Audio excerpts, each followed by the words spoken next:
Hello guys, हम शुरू करेंगे आज घटना चक्र सीरीज।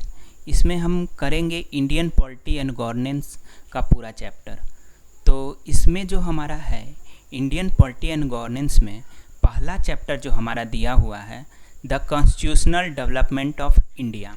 तो कॉन्स्टिट्यूशनल डेवलपमेंट कैसे हुआ इंडिया में, तो उसका जो स्टार्टिंग है वो पहला कंपनी रूल से होता है, उसके बाद फिर ब्रिटिश क्राउन करती है और उसके बाद कॉन्स्टिट्यूशन असेंबली बनती है और तब जाकर हमारा कॉन्स्टिट्यूशन पूरी तरह से फ्रेम होता है, क्योंकि एक ग्रेजुअल फेनोमेना है ये।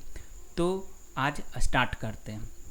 तो पहला जो चैप्टर है हमारा the constitutional development of India.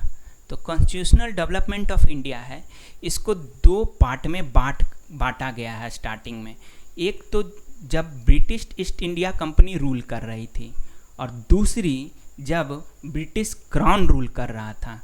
जब British east India company rule कर रही थी तो कौन कौन से एक्ट बने, और जब ब्रिटिश क्राउन जब रूल कर रही थी तो कौन कौन से हमारे एक्ट बने। तो हमारा जो पहला पार्ट जो होता है वो हमारा British east India company rule के समय जो बना वो 1773 से लेकर 1853 तक बना। तो ये हमारा जो बना पहला पार्ट में बना, तो इसका हम आज देखेंगे। तो पहला स्टार्ट करते हैं। तो देखते हैं कि पहला जो हमारा बना था ब्रिटिश ईस्ट इंडिया कंपनी के तहत जो हमारा बना कंपनी रूल के समय में, पहला जो हमारा एक्ट बना रेगुलेटिंग एक्ट ऑफ 1773।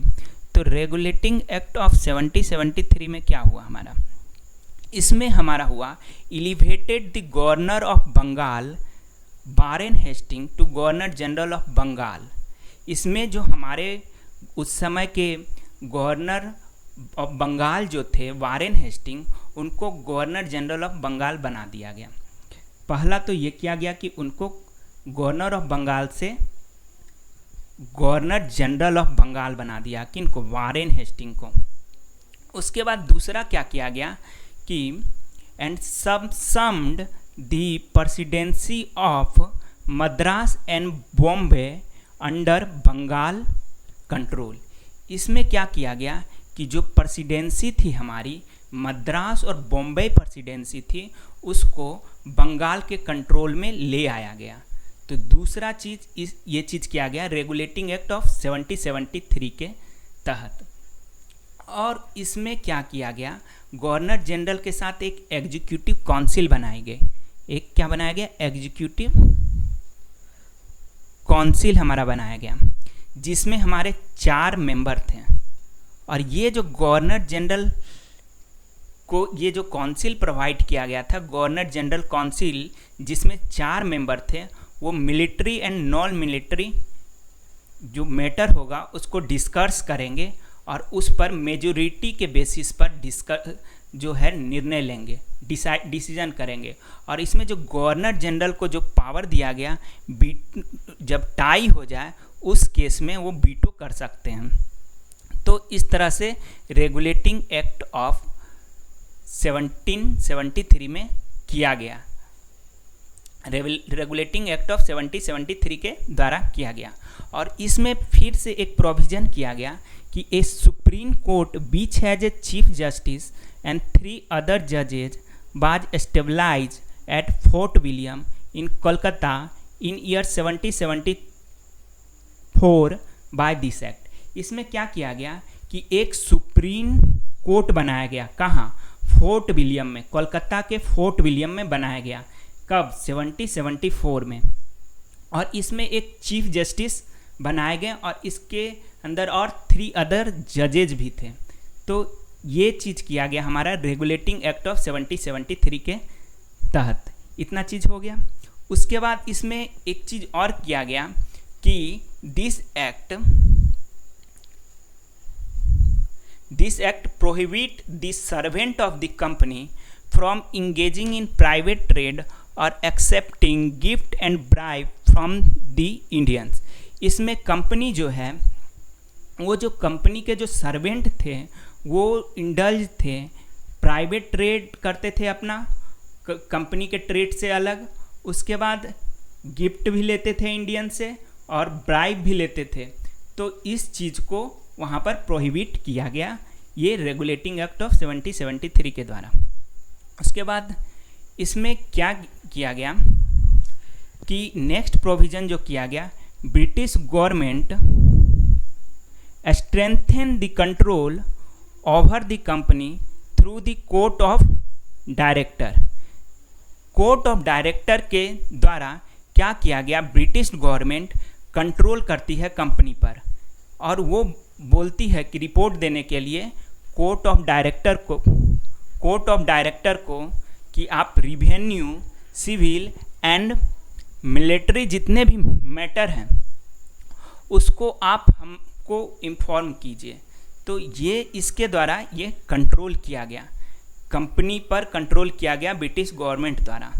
तो ये चीज़ हमारा रेगुलेटिंग एक्ट ऑफ 1773 में इतना चीज़ का प्रोविज़न किया गया। उसके बाद नेक्स्ट जो हमारा आया एक्ट, पिट्स इंडिया एक्ट 1784। एक मिनट,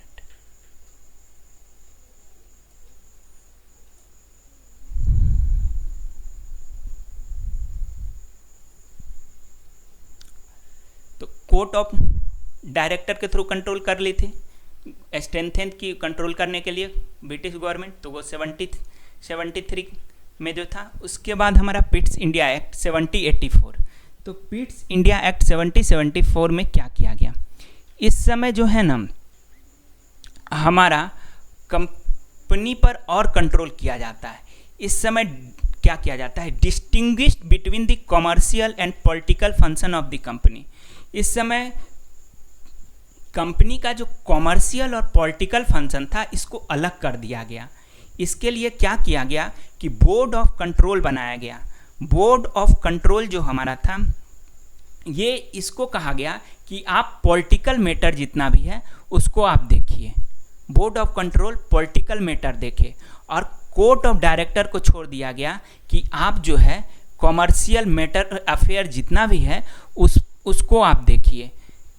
तो यहाँ पर एक बोर्ड ऑफ कंट्रोल बना दिया गया जिसमें हमारे 6 मेंबर थे, 6 पीपल। ठीक, उसके बाद हमारा नेक्स्ट जो एक्ट आया था ब्रिटिश ईस्ट इंडिया कंपनी के द्वारा, एक्ट ऑफ 1786।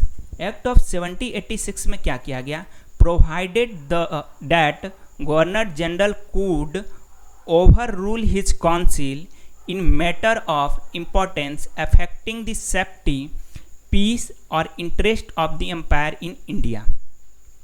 इसमें क्या होता कि इसमें पावर दिया गया, गवर्नर जनरल के पावर को और बढ़ाया गया, क्योंकि जब रेगुलेटिंग एक्ट ऑफ 1773 में जब एग्जीक्यूटिव काउंसिल बनाया गया था तो एग्जीक्यूटिव काउंसिल डिसीजन लिया करती थी मिलिट्री और नॉन मिलिट्री अफेयर्स में।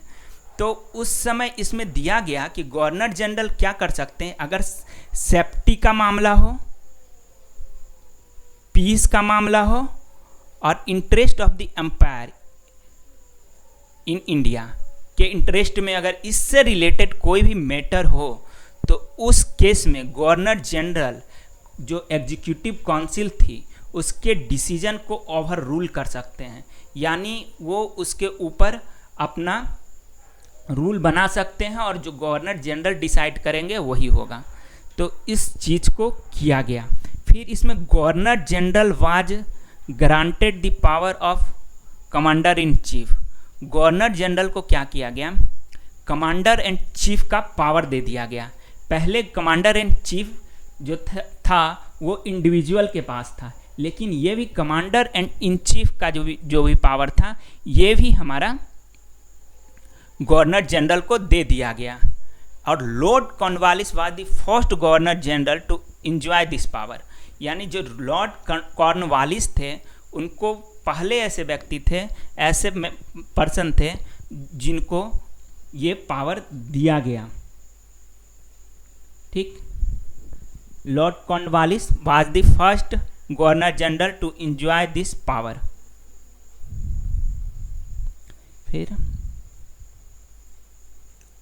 फिर हमारा होता है चार्टर एक्ट ऑफ 1793।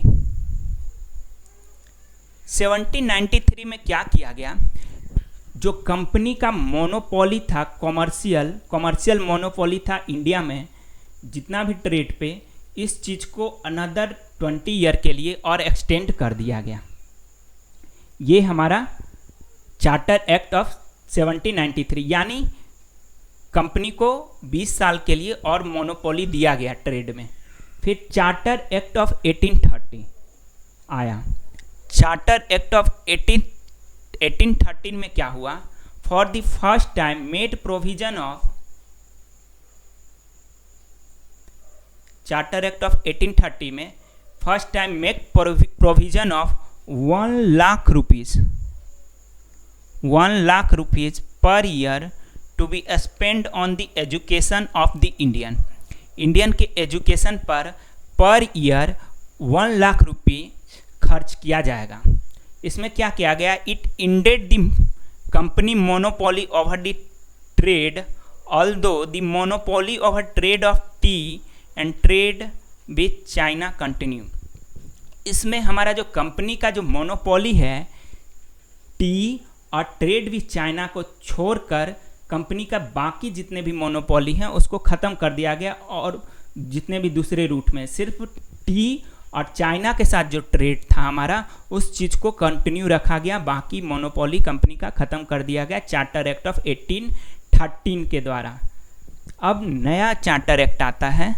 फिर इसमें क्या हुआ? चार्टर एक्ट ऑफ 1833, इसमें made the governor general of Bengal as the governor general of India. इस समय क्या किया गया? गवर्नर जनरल ऑफ बंगाल को गवर्नर जनरल ऑफ इंडिया बना दिया गया।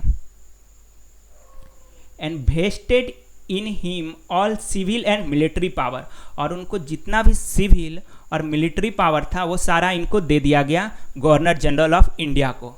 और लॉर्ड विलियम बेंटिक को पहला गवर्नर जनरल ऑफ इंडिया बनाया गया। तो हमारे जो पहले गवर्नर जनरल ऑफ इंडिया थे वो लॉर्ड विलियम बेंटिक हो गया। It ended the activity of East India Company as commercial body which become purely an administrative body. अब क्या किया गया? कंपनी को कॉमर्शियल बॉडी से प्योरली एडमिनिस्ट्रेटिव बॉडी बना दिया गया। अब कंपनी कॉमर्शियल बॉडी नहीं रह गई। अब कंपनी जो है हमारे पूरी तरह हमारी अब एडमिनिस्ट्रेटिव बॉडी बन गई। यहाँ पर टी और चाइना के साथ जो हमारा ट्रेड था उसको भी ख़त्म कर दिया गया। फिर चार्टर एक्ट ऑफ 1813 में क्या किया गया? ए लीगल मेंबर, यानी फोर्थ मेंबर, चौथा मेंबर जो थे वो इंट्रोड्यूस कराया गया एग्जीक्यूटिव काउंसिल में। ये लीगल मेंबर जो थे हमारे, ये पहले लीगल मेंबर थे मैकॉले। शुरू में हमारे एग्जीक्यूटिव जो काउंसिल थी जो रेगुलेटिंग एक्ट ऑफ 1773 में, उसमें 4 मेंबर थे, जबकि पिट्स इंडिया एक्ट में इस 4 मेंबर को घटाकर 3 मेंबर कर दिया गया था पिट्स इंडिया एक्ट में। फिर जब हमारा चार्टर एक्ट ऑफ 1813 आया तो 1830 के द्वारा एक लीगल मेंबर जोड़ा गया और फिर से ये हमारे 4th मेंबर हो गए गवर्नर जनरल के एग्जीक्यूटिव काउंसिल में।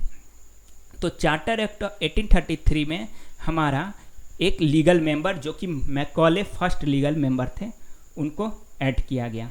अब उसके बाद नेक्स्ट जो हमारा एक्ट है charter act of 1853। Charter act of 1853 में क्या हुआ? Separate from the first time the legislative and executive function of the governor general council. इस समय क्या किया गया कि जो गवर्नर जनरल काउंसिल था हमारा, जो रेगुलेटिंग एक्ट ऑफ 1773 के समय बनाया गया था, उसमें एक लेजिस्लेटिव और एग्जीक्यूटिव फंक्शन को अलग कर दिया गया। It establish a separate Indian legislative council. अब क्या हुआ? सेपरेट इंडियन या इंडियन कहिए या सेंटर लेजिस्लेटिव काउंसिल बनाया गया ताकि वो लॉ मेकिंग कर सके। तो ये हमारा जो प्रोविज़न आया चार्टर एक्ट ऑफ 1853 में आया। It introduce an open competition system for selection and recruitment of civil servant. इस समय एक और चीज़ ओपन कंपटीशन सिस्टम का शुरुआत किया गया। किसके रिक्रूटमेंट के लिए? सिविल सर्वेंट के रिक्रूटमेंट और सिलेक्शन के लिए एक ओपन कंपटीशन सिस्टम स्टार्ट हुआ। यानी चार्टर एक्ट ऑफ 1853 में दो चीज हुआ, एक ओपन कंपटीशन सिस्टम शुरू किया गया सिविल सर्वेंट के रिक्रूटमेंट के लिए, दूसरा लेजिस्लेटिव और एग्जीक्यूटिव फंक्शन को अलग किया गया। तो ये जो हमारा था यहाँ तक, ये हमारा ब्रिटिश ईस्ट इंडिया कंपनी के रूल के समय ये सारे एक्ट बनाए गए थे। और जो नेक्स्ट एक्ट जो हमारे बनाए जाएंगे आगे, वो ब्रिटिश क्राउन रूल के समय बनाए जाएंगे, वो हम नेक्स्ट में देखेंगे। तो आज के लिए इतना ही, थैंक यू।